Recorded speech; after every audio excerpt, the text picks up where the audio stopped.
Hello guys. तो अभी हम BCHCT 135 करने वाले हैं। 135 में भी हम क्या पढ़ने वाले हैं, ऑर्गेनिक पढ़ेंगे। ऑर्गेनिक पार्ट जो है इसमें एमिनो एसिड एंड पेप्टाइड, तो वो अभी हम पढ़ेंगे। तो सबसे पहले तो इसमें है क्या, इसमें हमें एमिनो एसिड के बारे में पढ़ना है। एमिनो एसिड का जो नॉर्मली स्ट्रक्चर जो होता है वो क्या होता है, एमिनो एमिनो मतलब NH2 ग्रुप होगा। सबसे पहले तो एमिनो से ये समझ लो, अमीनो मतलब, देखो, अमीनो मतलब अमाइन, ठीक है। एसिड मतलब, एसिड से तुम COH ग्रुप। अब देखो दो ग्रुप है इसमें, तो दो ग्रुप कैसे इमेजिन करोगे तुम। सबसे पहले तो अमीनो, अमीनो से तुम ये समझ लो NH2 है इसमें, ठीक है। NH2 होगा।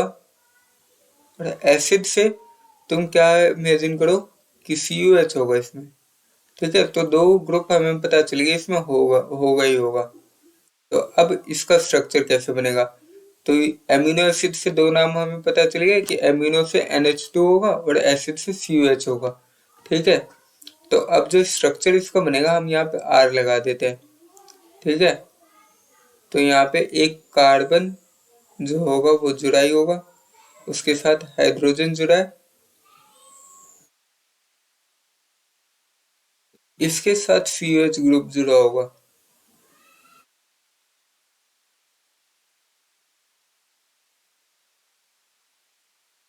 यहाँ पे NH2,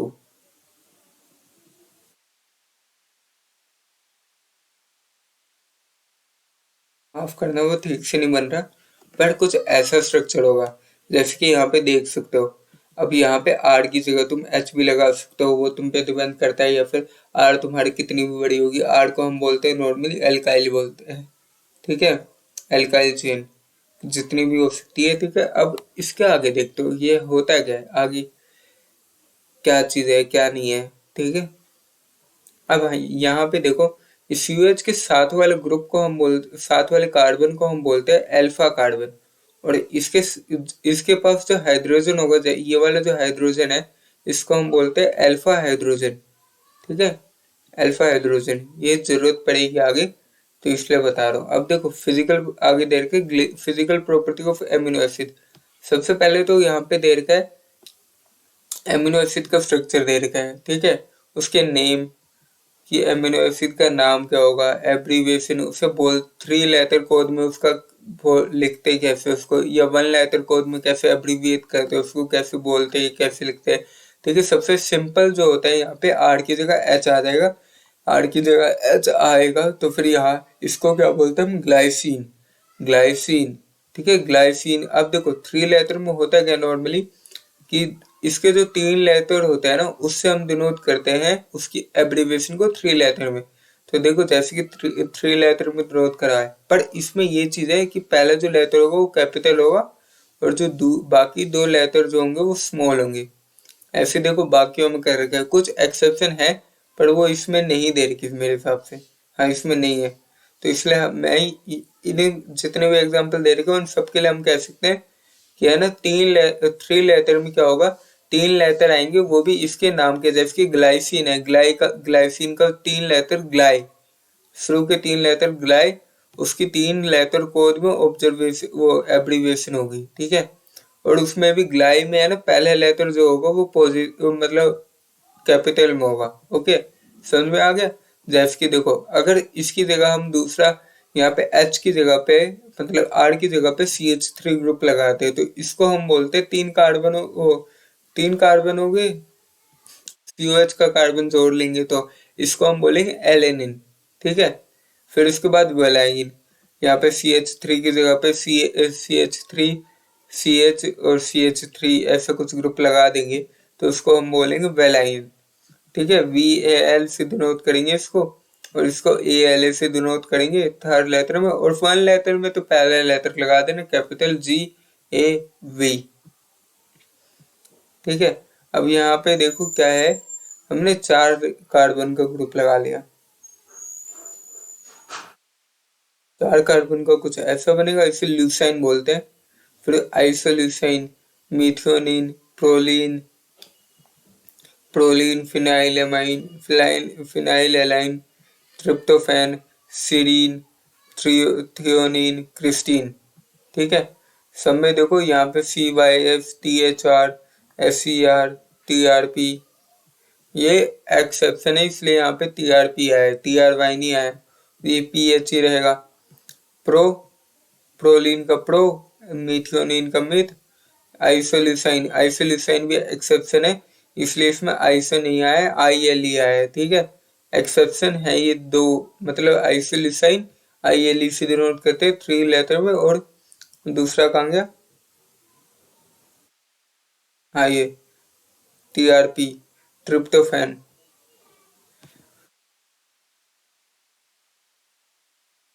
अब देखो मेन चीज इसमें क्या चीज तुम्हें पढ़ने की है, क्या ये चीज आएगा, सबसे मेन तो चीज यही है ना, ये चीज पूछेंगे, तो ये चीज, अब देखो मैं तुम्हें बता रहा हूँ।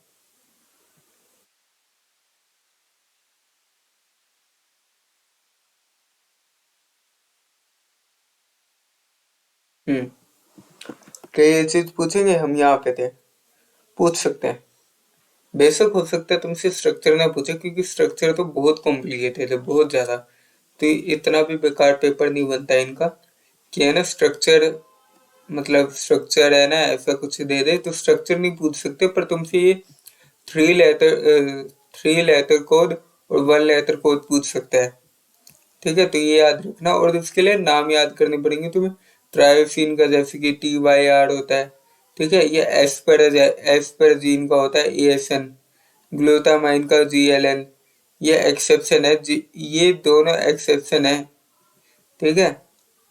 मतलब एक्सेप्शन 4 हो गए गिनती के, एस्पर जैसे कि ये एस्पर्टिक एसिड ESP, ठीक है, glutamic acid GLU, lysine LYS, arginine ARG, ठीक है, हिस्टीडीन HIS, और बाकी 1 लेटर तो तुम्हें याद ही करना पड़ेगा। मेन जो है तुम्हें देखो एक्सेप्शन याद कर लेना, एक्सेप्शन में मैं तुम्हें बता रहा हूँ कौन कौन से, एक्सेप्शन में 3 लेटर में एस्परजीन ग्लूटामीन हो गया, उसके अलावा ट्रिप्टो कहाँ गया, ये आइसोल्यूसाइन, इनकी तो स्ट्रक्चर भी याद कर लेना, आइसोल्यूसाइन और ट्रिप्टोफैन, ठीक है, ये हो गया। अब आगे ज्यूटर आयन, मतलब ज्यूटर आयन क्या होता है, ज्यूटर आयनिक नेचर, ज्यूटर आयनिक नेचर होता क्या है असल में, देखो हम जानते हैं कि वो होता क्या, मतलब जो एमिनो एसिड होता क्या, एमिनो एसिड का स्ट्रक्चर कुछ ऐसा होता है, ऊपर COH लगा दो,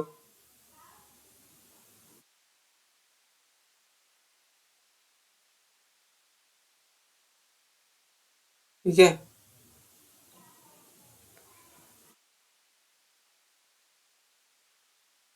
यहाँ पे NH2 लगा दो, ऐसे तो होता है स्ट्रक्चर। अब होता क्या है इसमें कि ये जो इसका हाइड्रोजन जो है वो जम करके यहाँ पे आ जाता है, यहाँ पे क्यों आता है, मतलब यहाँ पे आ जाता है, और यहाँ पे इसको CO नेगेटिव में चेंज हो जाता है ये, और NH3 प्लस में चेंज हो जाता है, तो इस तरह के स्ट्रक्चर को बोलते हैं ज्यूटर आयन, ठीक है। मतलब ये वाला H उठ के यहाँ पे आ गया NH2 के पास, यू ऐसे, एक बार पढ़ लेते हैं, because amino acid contain both carboxyl, अब देखो एमिनो एसिड के कार्बोक्सी ग्रुप भी है उसके पास, एमिनो ग्रुप भी है इन देयर मॉलिक्यूल, ठीक है। तो ये जो है एम्फोटेरिक इन नेचर, मतलब एम्फोटेरिक मतलब कोई चार्ज नहीं होगा, पॉजिटिव चार्ज भी, ठीक है, नहीं एसिड होगा नहीं बेस होगा, ठीक है। दे बिहेव बोथ, ये दोनों की तरह बिहेव करेगा, एसिड की भी तरह भी उसकी तरह भी बिहेव करेगा, मतलब इकलौता कोई वो नहीं है, नहीं है इकलौता एसिड की तरह बिहेव कर रहा है, नहीं इकलौता बेस की तरह बिहेव कर रहा है, ये दोनों की तरह बिहेव कर रहा है। Amino acid actually exist in inner salt, अब देखो अमीनो इनर सोल्ट में एग्जिस्ट करते हैं, कॉल्ड ज्यूटर आयन बोलते हैं। ज्यूटर आयन कैसे बना ये बता दिया मैंने, यहाँ का हाइड्रोजन उठ के यहाँ पे आ जाएगा और ये NH3 प्लस और CO माइनस में चेंज हो जाएगा और इसको बोलते हैं हम ज्यूटर आयन, ठीक है। अब इसके बारे में आगे देखते हैं। अब ज्यूटर आयन स्ट्रक्चर, अब देखो ज्यूटर आयन का स्ट्रक्चर क्यों पॉसिबल हुआ, रीजन भी तो बताओ, है ना, आखिर ये हुआ क्यों, इसके पीछे ही देखते हैं बुक में क्या लिखा हुआ है। वे मिर्जा।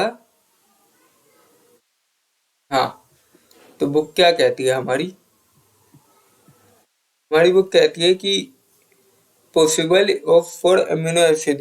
देखो, a zwitter ion structure is possible for amino acid because the amino acid के लिए ही पॉसिबल है ये। क्यों? क्योंकि the amino group is basic in nature. जो अमीनो ग्रुप जो है, ये NH2 ग्रुप जो है वो basic in nature, can accept proton. ये क्या कर सकता है? प्रोटोन को एक्सेप्ट कर सकता है एंड एक्सिडिक फ्रॉम द कार्बोक्सी, जो COH ग्रुप है ना, उससे एक्सेप्ट कर सकता है। अब देखो, ये कुछ नहीं कह रहा, रीजन वीजन कुछ नहीं बता रहा, ये बस ये बोल रहा है कि है ना, ये बस एमिनो एसिड में ही पॉसिबल है। क्यों पॉसिबल है? क्योंकि एमिनो एसिड के पास टेंडेंसी है कि वो हाइड्रोजन को एक्सेप्ट कर सकता है। NH2 के पास टेंडेंसी है कि वो एक हाइड्रोजन ले सकता है, तो हाइड्रोजन वो इससे ले लेता है और अपने स्वार्थ की आपूर्ति करता है। ठीक है, अपने स्वार्थ की आपूर्ति करने के बाद ये बन जाता है NH3 प्लस में, और ये बन जाता है CO माइनस में। तो इसको हम बोलते हैं ज्योतिर आयन का स्ट्रक्चर। अब देखो, ये क्या होता है? Highly polar nature. ये पोलर भी नहीं, पोलर का बाप होता है, हाईली पोलर होता है नेचर में। ठीक है, allow the formation of strong crystal that is similar to the ionic compound। कुछ नहीं है, बकचोदी है, आगे देखो। अब देखो, एमिनो एसिड जो कि रेजिस्ट करते conversion of solid to solid से लिक्विड में नहीं जाना चाहते amino acid. They do not melt but decompose on heating. क्योंकि और ये मेल्ट नहीं हो सकते पर डिकम्पोज हो सकते हैं हीटिंग पे, हीटिंग होने पे। हीट जब करेंगे तब डिकम्पोज होंगे, मेल्ट नहीं होंगे। अब देखो, ऐसे इलेक्ट्रिक पॉइंट ये पढ़ेंगे। कितने टॉपिक है आज के? बहुत बड़ा चैप्टर है ये तो, मैंने सोचा जल्दी हो जाएगा।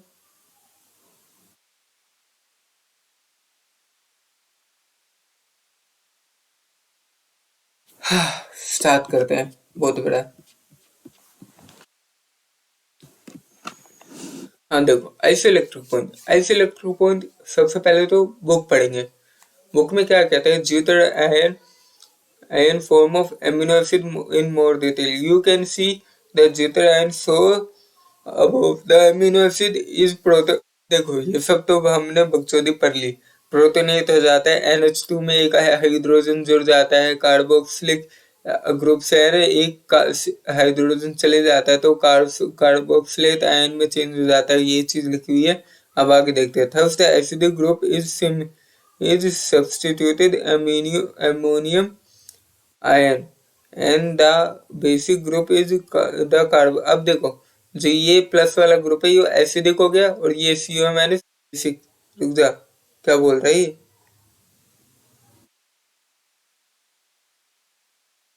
ये लिखा हुआ है carboxylate anion as a result in strongly acidic medium at low pH। The carboxylate group will be protonated to yield the following species। अब देखो, जो ये क्या करता है? अब रुको 2 मिनट। इसकी बुक की तो एक तो लैंग्वेज भी खराब है। मुझे खुद 2 मिनट लग रहे हैं समझने में क्या कहना चाहते हैं ये। तो बच्चों का तो मतलब बाकी जो कर रहे हो उनका तो सवाल ही नहीं है, जबकि मैंने तो पढ़ रखा है तब भी।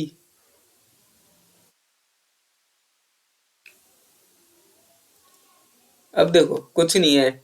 ये जो है ना, हाइड्रो मतलब अगर हम इसका एसिडिफाई करेंगे, हाइड्रोजन से रिएक्शन कराएंगे, तो इसका जो हाइड्रोजन हाइड्रोजन है वो निकल के आके इस पे लग जाएगा। बस ये चीज कहना चाहता है। बाकी एट लो पीएच पे कब होगा? जब लो पीएच हो। इज ठीक है।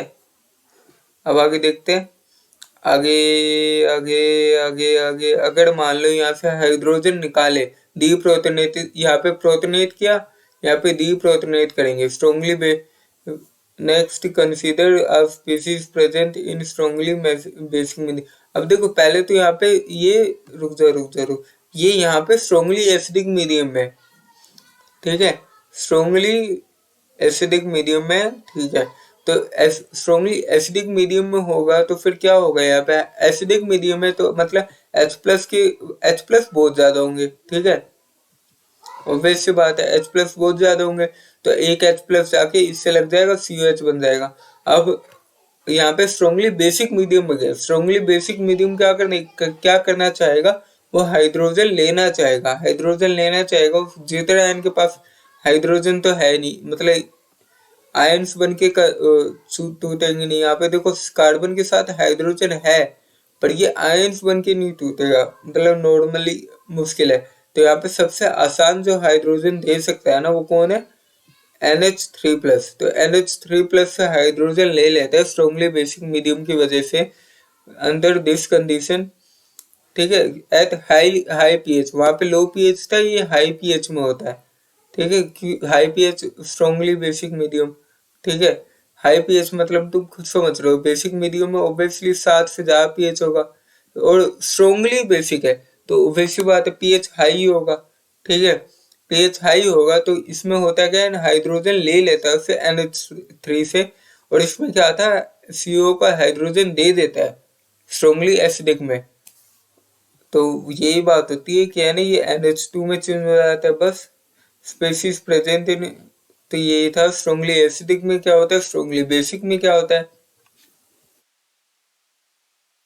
अब आगे देखते हैं, we can write a combined equation. अब देखो कंबाइंड इक्वेशन इसने कर दी, कुछ नहीं है कंबाइंड इक्वेशन। देखो हाई पीएच में क्या हो गया, हाइड्रोजन ले लिया इसने, तो NH2 में चेंज हो गया, दोनों को कंबाइन कर दिया तो ये हो गया, ये बन गया, ठीक है। अब देखो, it is clear for the above equation that amino acid will be first protonated। अब देखो इस इक्वेशन में हमें सब पहले पता चल गया कि पहले जो अमीनो एसिड प्रोटोनेटेड है, एंड देन कार्बोक्सिलेट आयन।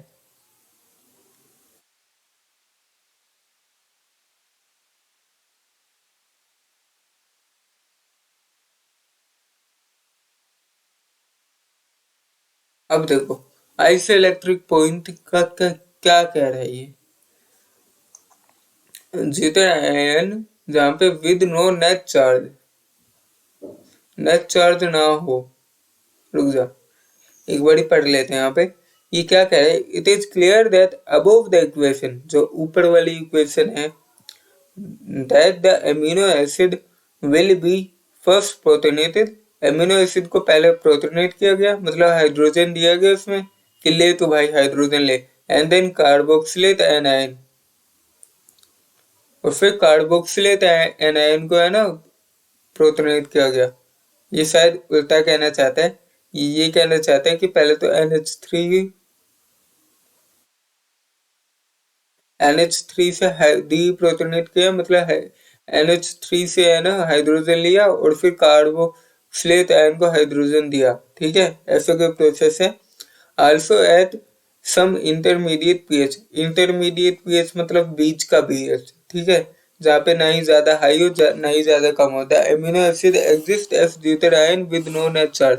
अब देखो इंटरमीडिएट पीएच में ये तो था हाई और लो में, हाई और लो पीएच में, इंटरमीडिएट पीएच में क्या होगा, अमीनो एसिड जो होगा उसमें कोई चार्ज नहीं होगा, ठीक है, क्योंकि देखो इसमें प्लस चार्ज है, इसमें माइनस चार्ज है, दोनों एक दूसरे को काट देंगे तो नो नेट चार्ज हो जाएगा। The pH eight which the amino acid is iso electric point. तो तब जो पीएच होगा ना तो आइसो इलेक्ट्रिक पॉइंट पे होगा, occurs is known as isoelectric point. तो मतलब ये सब बकचोदी करी ऐसे इलेक्ट्रिक पॉइंट बताने के लिए, सीधा सीधा ये नहीं कर सकते थे, जहाँ पे है ना वो मतलब न्यूट्रल हो जाएगा, जितना आयन कोई चार्ज नहीं होगा उसको चार्ज, उस पॉइंट को बोलते हैं हम ऐसे इलेक्ट्रिक पॉइंट। पता नहीं क्या क्या लिखते हैं ये।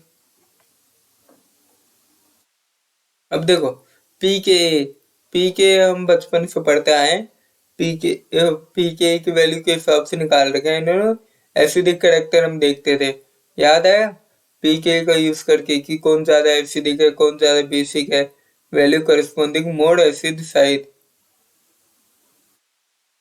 जिसका पी के ज्यादा होगा वो मोड एसिडिक होगा, शायद ये था। हाँ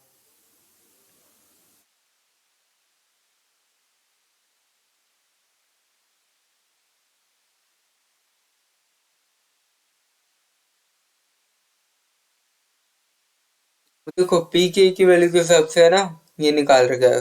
तो पीके ग्लाइसिन का 2.34, ये वैसे याद करने की चीज नहीं है। तो पीएच जो हो जाएगा 5.97। ठीक है, तो ये तुम ये याद करने की जरूरत नहीं है, तुम्हें ये फॉर्मूला याद रखना है, पीएच इक्वल टू पीके1 प्लस पीके2/2। नहीं याद करने की जरूरत है कुछ के, सबके नहीं, जैसे कि ग्लाइसिन के कर लेना, अलाइन के कर लेना, ठीक है, लिसाइन के, आइसोलिसाइन के, बस।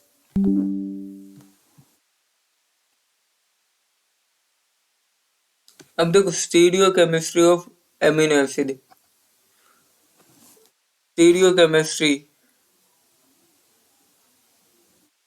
देखते हैं क्या है।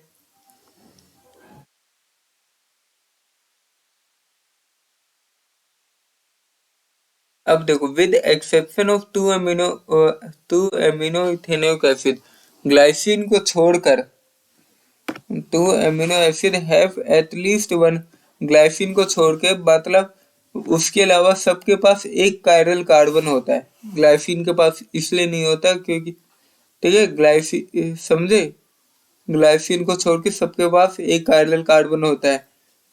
Okay, according to the older DL system of the specifying the configuration, the two amino acids derived from animals or higher plants were found to have L configuration. They have the same relative configuration as L glycine. L amino acid को configuration दे रखा है कि कैसे लिखते हैं। Which of the absolute configuration R or S of the following amino acid? देखते ही वाला example देखते हैं, FAQ2, बड़ा चैप्टर है ये तो।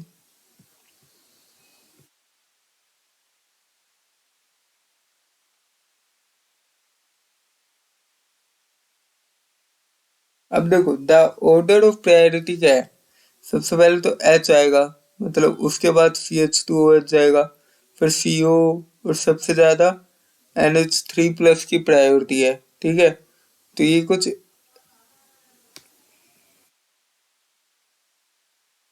NH3 प्लस की प्रायोरिटी है ना, तो मान लो ये हमने ऐसे, ये ऐसे अरेंज कर रखा है इसने,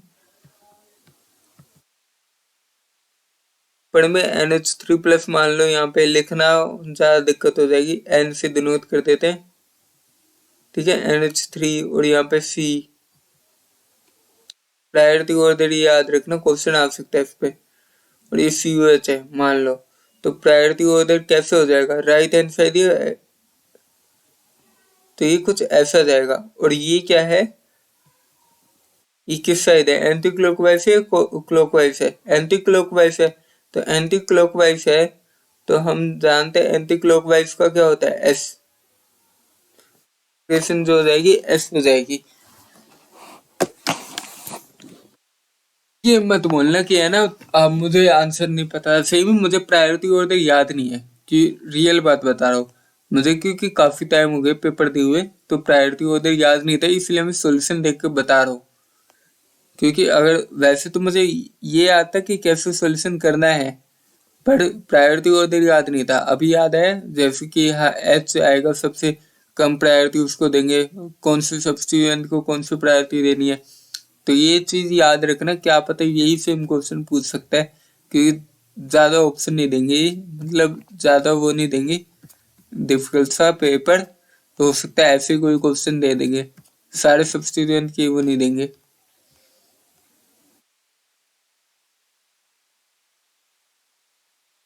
अब देखो synthesis of to amino acid, to amino acid देखो, सबसे पहले तो इसने क्या कर रखा है, 1,2 बेंजीन डाई कार्बोक्सिलिक अमाइड, ये बेकार सा जो ग्रुप दिख रहा है ना, ये इसकी रिएक्शन करा दी है, दिख रहा है ना ये वाला, रुक जाओ एक बारी,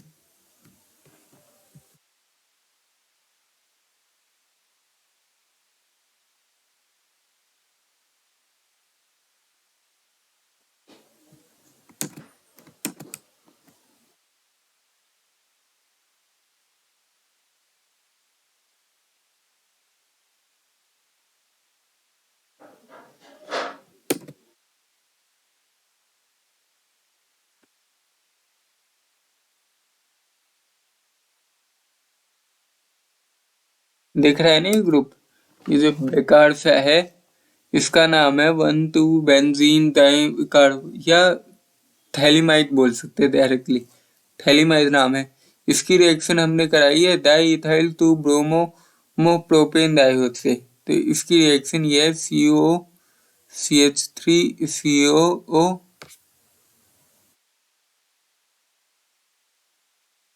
ठीक है चलो यहीं पे देख लेते हैं, नीचे वाली यही रिएक्शन है। तो नीचे ठीक से देखना पड़ेगा, ठीक से दिख जाएगा। अब देखो हुआ क्या है इसमें, हुआ कुछ नहीं है, के है यहाँ पे COO हो जाएगा के। ये देखो रुक जाइए, इसे बना के दिखा देता हूँ मैं।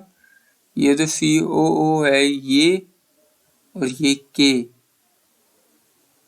एक साथ चले जाएगा और यहाँ पे जो बचेगा मतलब समझ ही जाओ। और क्या,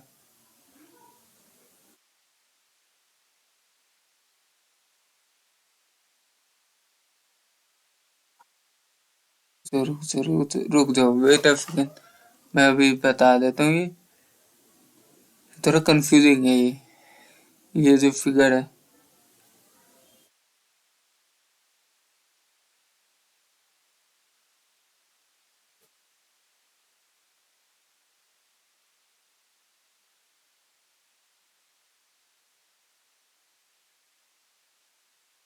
नहीं नहीं नहीं मैं भूल गया था, सॉरी।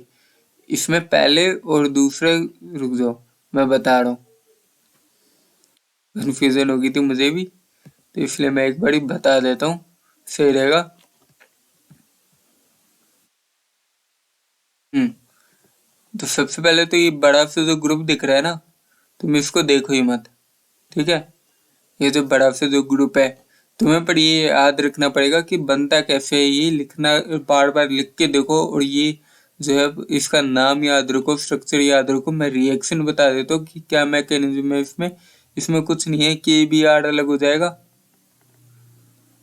और बाकी सबको जोड़ दो।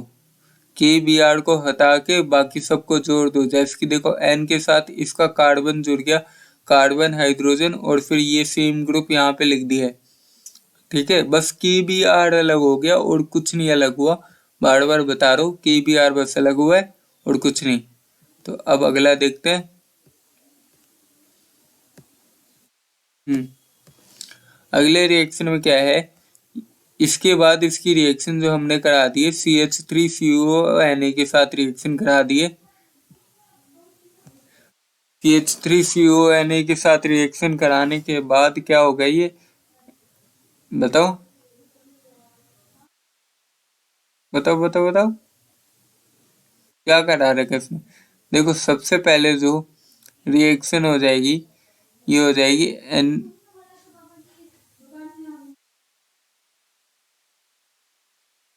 हम्म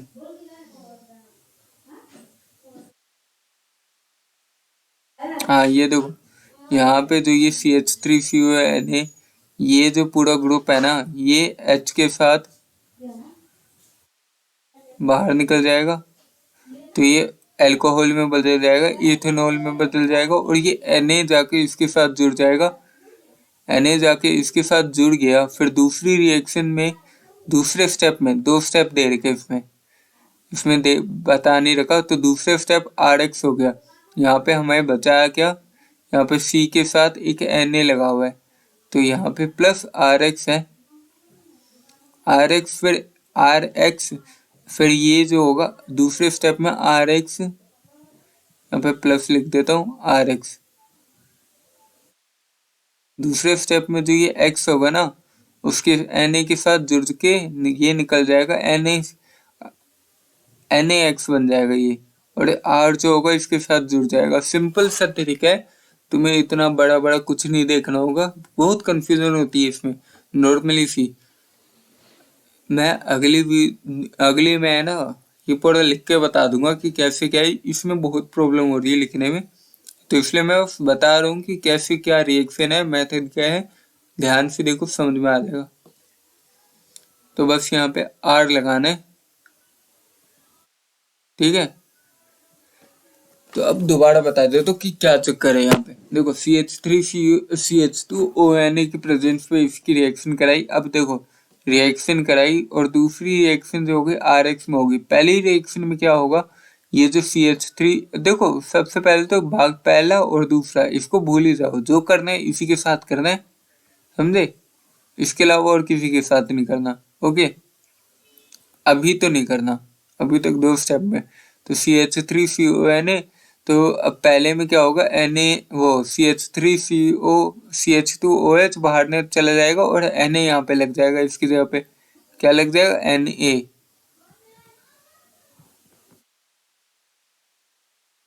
इसके माँ का, अबे रबड़ आ जा।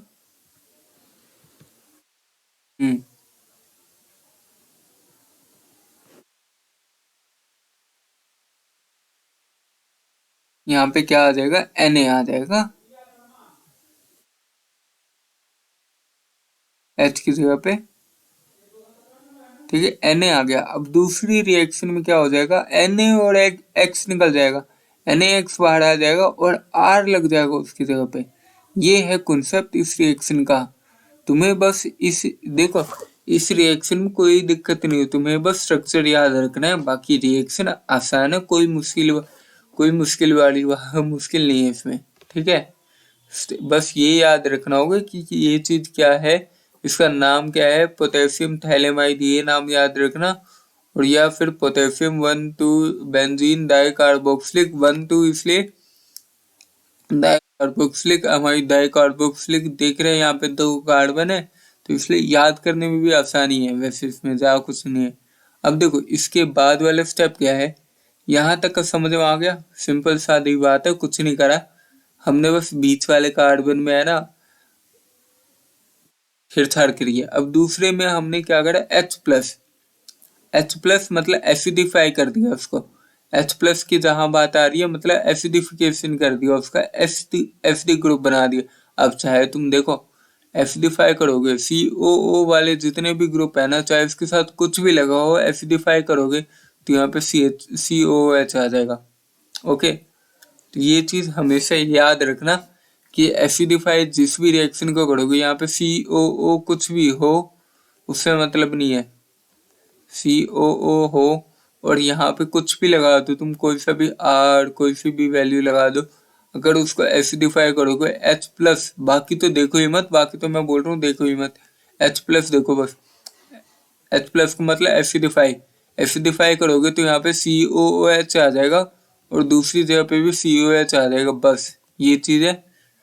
हाइड्रोजन जहाँ पे H+ जहाँ पे दिखा एसिडिफिकेशन हो रहा है, मतलब COOH आ जाएगा। ओके, अब अगली रिएक्शन में क्या करा है, अगले में CO2 बाहर निकाल दिया है, CO2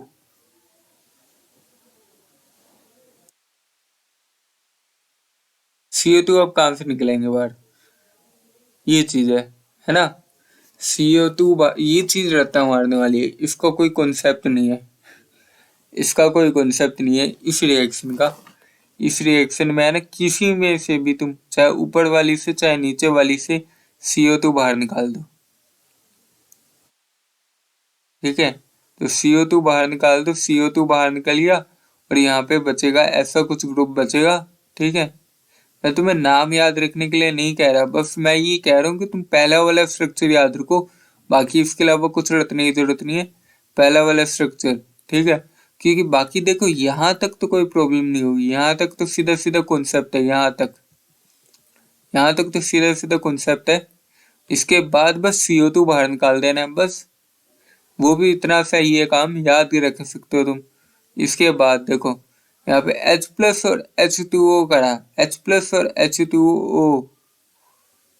अब देखो यहाँ पे H+ और H2O करा, इसका मतलब क्या होता है, एसिडिफाई करा। एसिडिफाई में क्या होता है इसमें, अब देखो इस रिएक्शन में कॉन्सेप्ट क्या लगाना है, इस रिएक्शन में समझाने के लिए बता रहा हूँ, ये रिएक्शन की कॉन्सेप्ट क्या लगाना है। अब देखो H+ का मतलब मैंने तुम्हें पहले बता दिया, एसिडिफिकेशन हो रही है, एसिडिफिकेशन कर रहे हैं तो मतलब वहां पे H+ की मात्रा उसके पास बहुत है, बहुत ज्यादा, हद से ज्यादा है H+। ऑब्वियस बात है, हम जानते हैं एसिड में H+ बहुत होते हैं।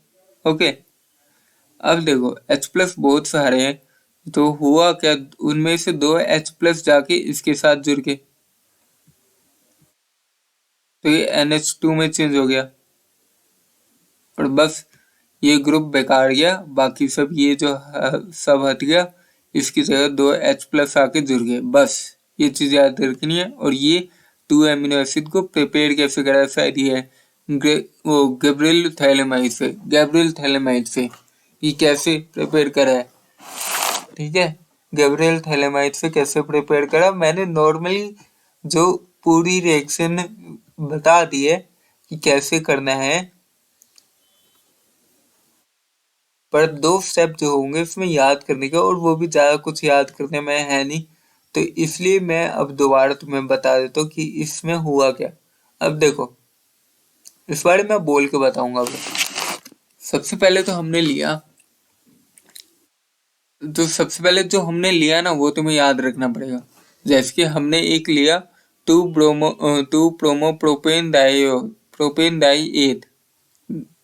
डायोएथ, ठीक है, प्रोपेन डायोएथ, जो इसका स्ट्रक्चर होता है CH Br हो गया, उसके ऊपर COO CH2CH3, ठीक है, COO CH2CH3, नीचे भी COO CH2CH3 लगाया, और जो दूसरा हमने सब्स्टिट्यूएंट लिया उसका स्ट्रक्चर क्या था, पोटेशियम थैलेमाइड में एक बेंजीन रिंग है, बेंजीन रिंग के साथ एक ऐसा ग्रुप जुड़ा हुआ है, बेंजीन रिंग के साथ एक ये O और ये, ठीक है, और यहाँ पे इसकी जगह पे NK लगाया हुआ है, ठीक है, NK। ये चीज याद रखना, तुम याद करना है तुम्हें, यहाँ पे बेंजीन लगा दो इसके साथ, कोई दिक्कत नहीं। तो ये स्ट्रक्चर हो गया, बन गया तुम्हारा स्ट्रक्चर। इसको तुम सर्कल लगाओ या फिर वो 3 बॉन्ड लगाओ, कुछ दिक्कत नहीं। ये सॉरी, यहाँ पे भी O है, तो ये तुम्हारा पोटेशियम थैलेमाइड बन गया। अब इसके बाद तो रिएक्शन कुछ दिक्कत नहीं है, यहाँ पे KBr को हमने अलग कर दिया, KBr को अलग करने पे ये पूरा का पूरा जो ग्रुप होगा, ये जितना भी बचा होगा, ये बेंजीन COO जो भी है, ये पूरा का पूरा ग्रुप जाके इस पे लग जाएगा। हाँ, बात वही है, ये पूरा का ग्रुप जाके इस कार्बन के साथ लग गया, जैसे कि दिख रहा है कि ये पूरा का पूरा ग्रुप जाके इस कार्बन के साथ लग गया। फिर ये बन के कुछ ऐसा मतलब ऐसा कुछ बनाइए, ठीक है। फिर इसके बाद उसकी रिएक्शन हमने करा दी CH3 CH2CONA के साथ, पहले रिएक्शन CH, और इसके साथ हमें क्या मिलेगा, यहाँ पे इसकी जगह पे Na मिल जाएगा, ठीक है, H की जगह पे Na मिल जाएगा। तो अब दूसरी रिएक्शन इसकी कराई RX के साथ, तो हमारा NaX बाहर निकल जाएगा और यहाँ पे R लग जाएगा, ठीक है, NaX बाहर निकल गया और यहाँ पे R लग जाएगा। तो ये 2 रिएक्शन है, या फिर तुम दोनों को साथ में लिख लो या फिर अलग अलग लिख सकते हो, या साथ में लिख लो। यहाँ पे सीधा है ना, इसकी जगह पे H की जगह पे R लगा देना आखिर में, तो यहाँ पे R लगा दिया, ठीक है। फिर इसके बाद एसिडिफाई करा, H+ लगाया, H+ हम जानते हैं एसिडिफिकेशन करने में जहाँ पे COO ग्रुप हो वो किस में चेंज हो जाएगा, मतलब COO हो उसके साथ और कोई H ना हो, ठीक है, कुछ और ग्रुप लगाओ R, तो COH में चेंज हो जाएगा। COH में चेंज होने के बाद फिर हमने CO2 बाहर निकाल दिया, CO2 बाहर निकालने के बाद ये कुछ ऐसा बन गया। फिर इसके बाद दोबारा एसिडिफाई करा। अब देखो एसिडिफाई करने के बाद करने में यहाँ पे एक चीज और, यहाँ पे कोई ऐसा तो ग्रुप नहीं है COO, देखो यहाँ पे कोई ऐसा तो ग्रुप है नहीं COOR,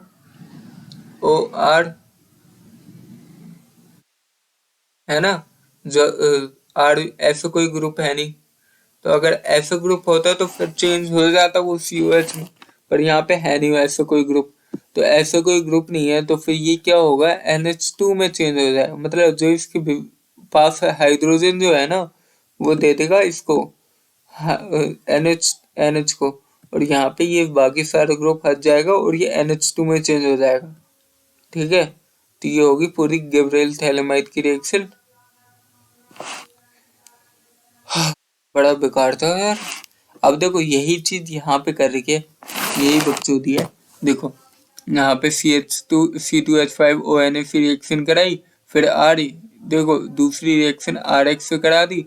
यहाँ पे कुछ नहीं, H की जगह पे R लगा दिया, ठीक है, H की जगह पे R लगा दिया, वही दूसरा ग्रुप ले रखा है इन्होंने, जो भी ग्रुप है H की जगह पे R लगा दिया, और फिर उसके एसिडिफाई करा। एसिडिफाई करने पे हम जानते हैं यहाँ पे क्या हो जाएगा, COH बाहर निकल, COR है तो फिर COH में चेंज हो जाएगा, ठीक है, COH में चेंज हो गया, फिर CO2 बाहर निकाल दिया। CO2 बाहर निकालने पे ये कुछ, ये पहले ही बने, CO2 बाहर निकालने पे, रुक जाओ, फिर ये ऐसा कुछ बनेगा, ये ग्रुप होगा, फिर उसकी रिएक्शन हम करा देंगे दोबारा H प्लस ये H2O से, फिर ये चेंज हो जाएगा इससे। यही सेम रिएक्शन है, कोई दिक्कत वाली बात नहीं है। आगे स्नेकर सिंथेसिस। देखो मैं तुम्हें एक एक चीज समझा रहा हूँ कि कैसे क्या है गिबरेल थैलेमाइड रिएक्शन।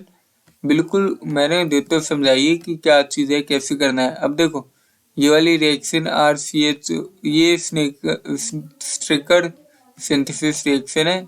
एक वर्ड में कैसे समझोगे इसे, एक वर्ड में? हाँ देखो, हाँ हाँ हाँ हाँ, नहीं नहीं,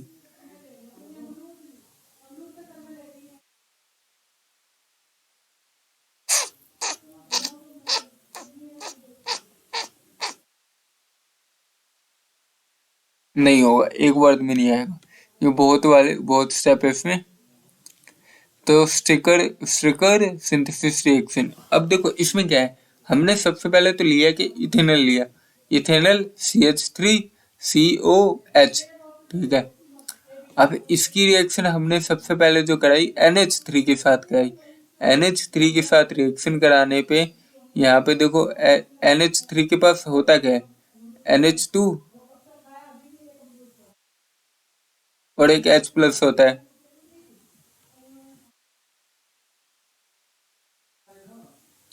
है ना, एक H प्लस होता है, ध्यान से देखोगे तो दिख जाएगा।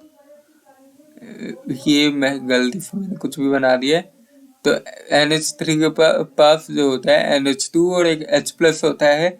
अब आगे क्या है इसके बाद, NH2 और एक H प्लस होता है तो होगा क्या, H पानी निकालने में, पानी कुछ भी करके निकालने, तो यहाँ पे इसको हमने इस तरह चेंज कर दिया, NH और H2, और इसका H2 जो जाके O के साथ मिल जाएगा और पानी निकाल देगा।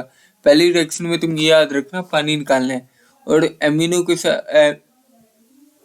ग्रुप के साथ रिएक्शन करा रहे हो तो पानी निकालने के लिए हमें 2 हाइड्रोजन इसे देने पड़ेंगे, तो 2 हाइड्रोजन दिए, O के साथ निकल गया पानी, हमारा ये बचा यहाँ पे NH बचा, ठीक है, NH बचा। NH के बाद HCN से रिएक्शन कराई, HCN से रिएक्शन कराने के बाद हमें क्या मिलेगा, क्या मिलेगा, क्या मिलेगा, कुछ नहीं, कुछ नहीं मतलब हमें मिलेगा, देखो यहाँ पे है ना CN, सबसे पहले तो डबल बोन चेंज होगा, ठीक है, डबल बोन जो है हथ की 4 बोन में चेंज हो जाएगा। देखो HCN का, HCN के पास क्या क्या होता है, H प्लस और CN माइनस। अब देखो हम जानते हैं हाइड्रोजन, नाइट्रोजन और कार्बन में कौन ज्यादा इलेक्ट्रोनेगेटिव है, नाइट्रोजन। तो ये क्या करेगा, यहाँ पे इलेक्ट्रॉन लेके नेगेटिव का साइन लगा देगा अपने ऊपर, ठीक है। मैं मित्रों के दोबारा बताता हूँ, अबे रबड़ आ जाए यार, मैं भोसरी के रबड़ा।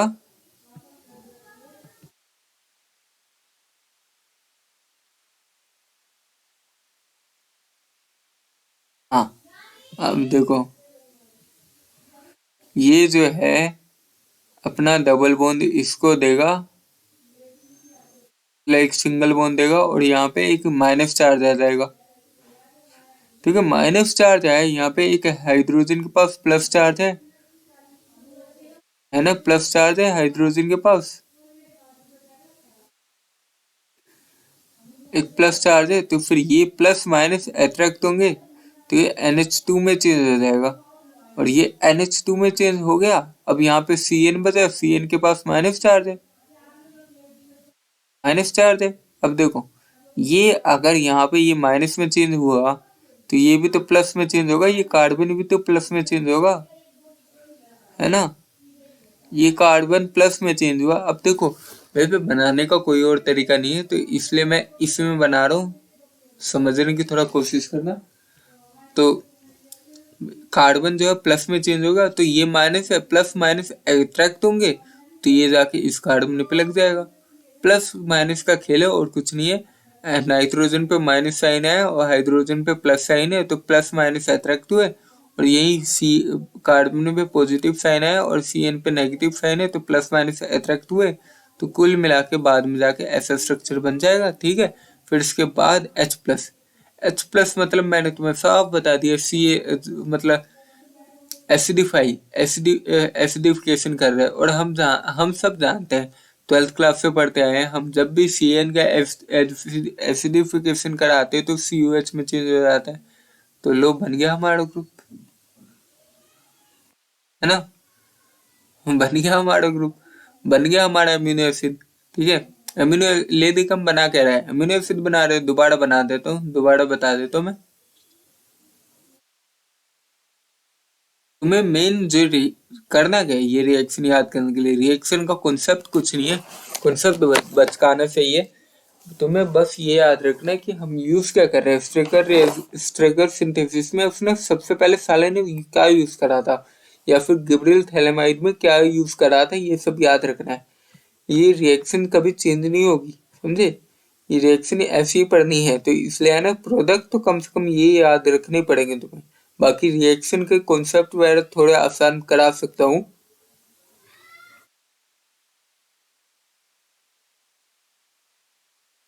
ठीक है, तो अभी आगे हम दोबारा बता देते हो दोबारा कैसे था ये रिएक्शन। इस रिएक्शन में हमने क्या करा, सबसे पहले तो CH3COH लिया, उसकी रिएक्शन NH3C कराई, और अब दोबारा बताने की तो जरूरत नहीं है कि NH कैसे आया यहाँ पे। ठीक है, NH कैसे आया यहाँ पे, NH आया मतलब यहाँ दो हाइड्रोजन दे दिए इसने अपने, ठीक है, दो हाइड्रोजन दे के पानी पानी बाहर निकाल दिया और फिर यहाँ पे NH आ गया। ठीक है, NH आने के बाद, अब NH आने के बाद अब ये जो है डबल बॉन्ड ब्रेक हुआ, डबल बॉन्ड ब्रेक होके इस पे नाइट्रोजन पे नेगेटिव चार्ज आया और कार्बन पे पॉजिटिव चार्ज आया। ठीक है, और यहाँ पे भी दो चार्ज है, एक प्लस का है एक माइनस का है, हाइड्रोजन पे पॉजिटिव चार्ज है और Cn पे नेगेटिव चार्ज है, तो पॉजिटिव नेगेटिव चार्ज अट्रैक्ट हुए। ठीक है, तो हाइड्रोजन इस पे चला गया और पॉजिटिव नेगेटिव चार्ज अट्रैक्ट हुए तो Cn इस पे चला गया, तो ग्रुप ऐसा बन गया। फिर उसके बाद एसिडिफिकेशन कराया, एसिडिफिकेशन हम जानते हैं Cn का COH में चेंज हो जाता है, तो ये बन गया हमारा अमीनो एसिड। ठीक है, दोबारा बता दिया मैंने।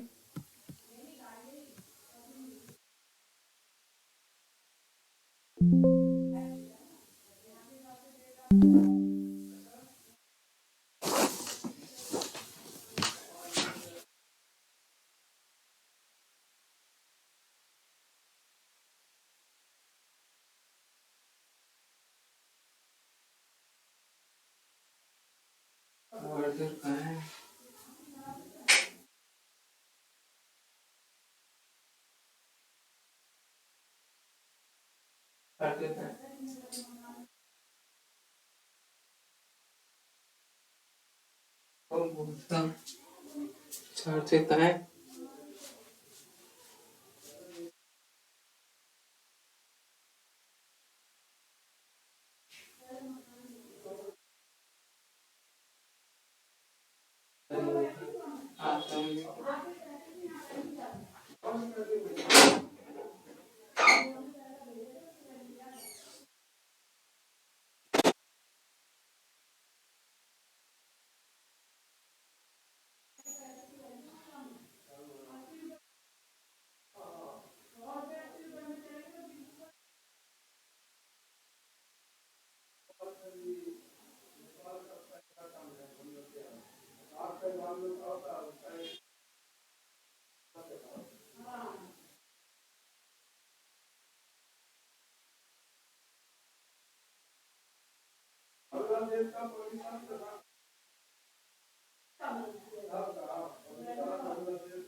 हाँ, तो hello guys, sorry for break.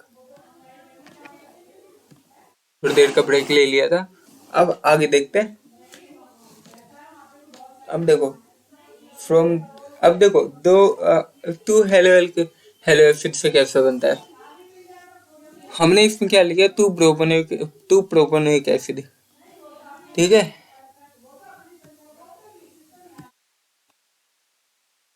To propionic acid लिया, तुम चाहे तो टू ब्रोमो प्रोपोनिक एसिड लिया। ठीक है, तुम चाहे तो कुछ भी ले सकते हो, ब्यूटेनिक एसिड ले सकते हो। ठीक है, इसकी रिएक्शन कराई हमने NH3 के प्लस NH3 के साथ, सॉरी। तो NH3 के साथ रिएक्शन कराने पे क्या हो जाएगा, यहाँ पे साफ हमें पता चल रहा है कि क्या होगा। NH3 के पास असल में है क्या चीज, उसके पास है NH2 और एक H प्लस, एक H। और इसका जो H होगा वो इसके Br से जुड़ के HBr बना लेगा और अलग हो जाएगा, और इसकी जगह पे जाके NH2 जुड़ जाएगा। ठीक है, तो ये बन गया हमारा सबसे आसान रिएक्शन है ये। ठीक है, फ्रॉम टू हेलो एसिड से। ठीक है, तो यहाँ तक मैंने रिएक्शन बता दी कि कैसे क्या है गैब्रियल थैलेमाइड की। उसके अलावा स्टिकर सिंथेसिस भी बताया, फ्रॉम टू हेलो एल्केन फिर कैसे मिलेगा ये भी बताया। अब देखते हैं रिएक्शन ऑफ एमिनो एसिड की क्या रिएक्शन है, वो देखते हैं हम।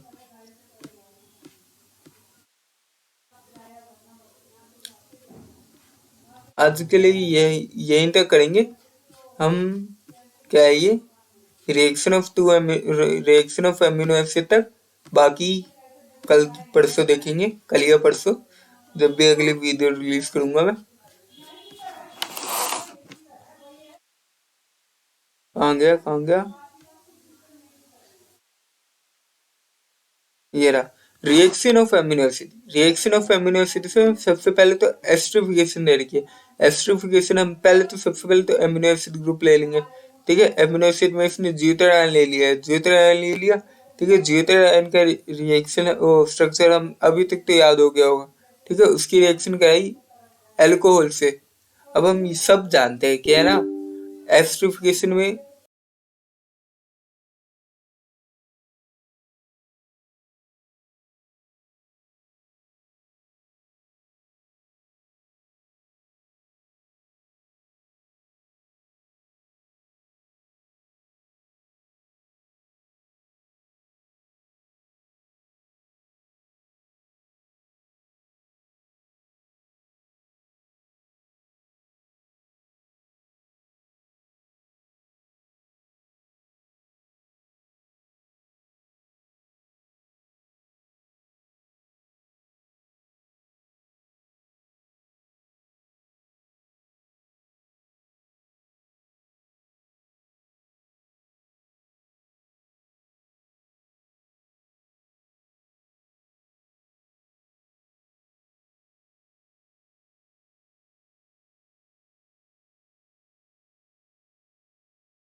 हाँ तो हेलो गाइस। तो अभी हम देखते हैं दोबारा, कहाँ पे थे हम थे एस्ट्रोफिकेशन में। अब देखो एस्ट्रोफिकेशन हम सब जानते हैं, एस्ट्रोफिकेशन में क्या होता है, एक एल वो एसिडिक ग्रुप को है ना हम एल्कोहल से कन्वर्ट कर देते हैं तो रिएक्शन करा देते हैं, तो वही सेम चीज यहाँ पे हो रही है। यहाँ पे देखो, एक बात बोलूं, बकचोदी कर रखी है रिएक्शन में है ना, तुम्हें कुछ करने की जरूरत नहीं होती यहाँ पे। ज्यूतरायन लो ही मत, ज्यूतरायन तुम्हें लेने की जरूरत ही नहीं है। यहाँ पे NH2 ही लो तुम, यहाँ पे H ही लो, ठीक है। NH2 लिया और यहाँ पे सब जानते हैं कि क्या होगा, HOH जुड़ेगा, और ये COO CH3 में चेंज हो जाएगा। यहाँ पे Cl माइनस लगाने की जरूरत ही नहीं है, यहाँ पे NH2 लो तुम, ठीक है। ये बेकार सा ग्रुप बनाने की तुम्हें जरूरत नहीं है। तुम्हारा जो ग्रुप बनेगा ना वो NH2 लेके तुम्हें ज्योतिर आयन मत लेना, तुम एमिनो एसिड लो और फिर उसकी रिएक्शन CH3 CH2 OH से करा दो।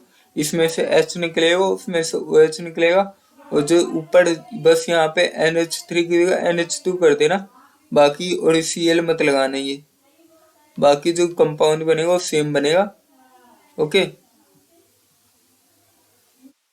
अबे रबड़ आ जाए यार, इसकी माँ का रबड़ क्यों नहीं आता एक बार भी? देखो अभी तक नहीं आया, साले आ जा।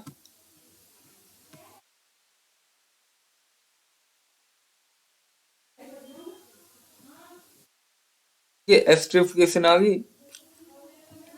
अभी ये बकचोदी इसमें भी कर रखी है, रुको, इस वाले ग्रुप में क्या कर रखा है,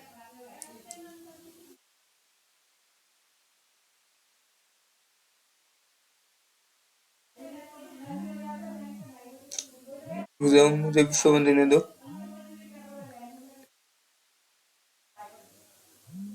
अरे कुछ नहीं है, ये जो OCH3 CH2OH ग्रुप है ना, ये इसके H के साथ मतलब इसके पास दो H है ना, तो एक H इसके साथ चले जाएगा, तो C2H5OH ग्रुप बाहर निकल जाएगा और बाकी इस साथ जुड़ जाएगा। और ये सेम यही चीज इसके साथ भी होगी,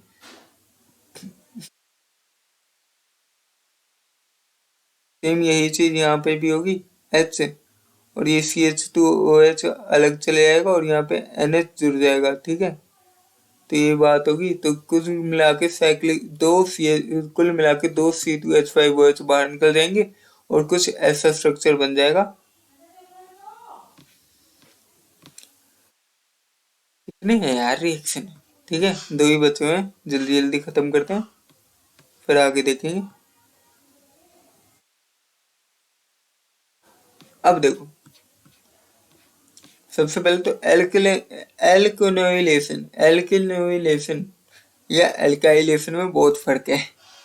मैं भी बहुत कंफ्यूज होता है। एल्केनोइलेशन में हम रिएक्शन किससे करा देते हैं, रिएक्शन देखो सबसे पहले तो हमने ये देखो सबसे पहले सीधी सादी बात ये है कि तुम कभी भी ये रिएक्शन कराओ ना, तो तुम ज्यूतरायन मत लो। यहाँ पे ये ज्यूतरायन लेके है ना दिमाग खराब कर देगा तुम्हारा।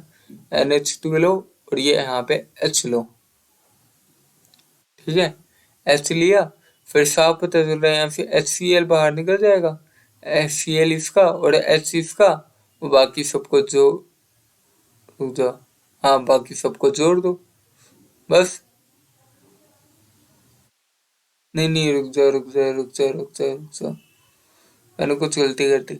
हाँ सॉरी, इसका H नहीं जुड़ेगा, इसका H जाएगा, इसका HCl बाहर निकल जाएगा, H निकलेगा HCl ही बाहर, इसका H हो जाएगा और ये इसके साथ जाके जुड़ जाएगा CO C6H5, अब इसके साथ जाके जुड़ जाएगा। अब देखो अगले वाले में क्या है, ग्लाइसिन और इथेनोइक एसिड, ग्लाइसिन और इथेनोइक एसिड की रिएक्शन करा दी, इसमें सेम चीज होगी, ठीक है। इसमें भी सेम चीज होगी, NH2 में से एक H निकल जाएगा उसके साथ, और जो बाकी मतलब इनमें से एक को ब्रेक कर देंगे तो CH3 इसके साथ H जाके जुड़ जाएगा NH2 का, और NH बचेगा इधर। सेम रिएक्शन है ये वाली, तुम करके देखना, कोई दिक्कत वाली बात नहीं है। निन हाइड्रेन वाली, निन हाइड्रेन का स्ट्रक्चर जो है सबसे पहले तो ये याद रखना, ये बेकार से स्ट्रक्चर जो है, वैसे ही जल्दी याद हो जाएगा, क्योंकि तुम देखोगे हमने जो गैब्रियल थैलेमाइड में की थी वो भी कुछ ऐसी रिएक्शन थी। बस यहाँ पे है ना जी, ये ट्रायंगल जो बन रहा है ना, उसमें वहां पे NK था, है ना, वहां पे NK था इस ट्रायंगल में, और यहाँ पे कार्बन है, ठीक है, और कार्बन भी दो हाइड्रोजन के, दो H ग्रुप के साथ जुड़ा है। तो स्ट्रक्चर याद करने में तो कोई दिक्कत होगी नहीं, क्योंकि पहले से याद है, ठीक है। तो इसकी रिएक्शन हमने करा दी किसके साथ, NH3, अरे ये मुझे भी कंफ्यूज कर रहा है, अमीनो एसिड के साथ करा दी, ठीक है। ये जीटा आयन बना के मुझे भी कंफ्यूज कर रहा है ये, और कुछ नहीं है। अब देखो जीटा, मतलब इसके बाद क्या होगा, PH9 में रिएक्शन कराए,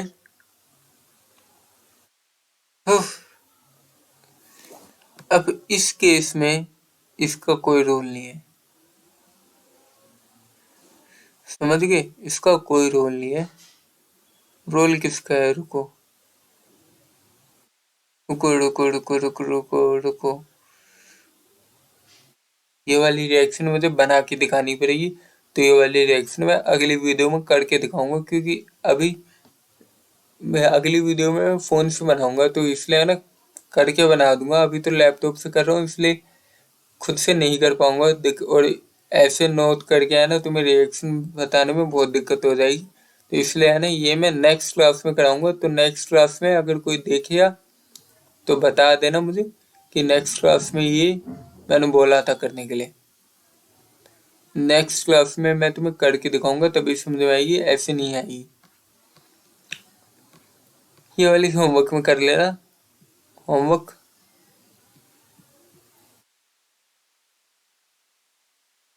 कोई चीज़ है इसमें भी, कोई दिक्कत वाली बात नहीं है। आगे स्ट्रक्चर ऑफ पॉलीपेप्टाइड, ये सब अगले लेक्चर में देखेंगे। अभी के लिए खत्म करते हैं, इतना बहुत है। Bye bye. अगर अच्छा लगा तो कर देना।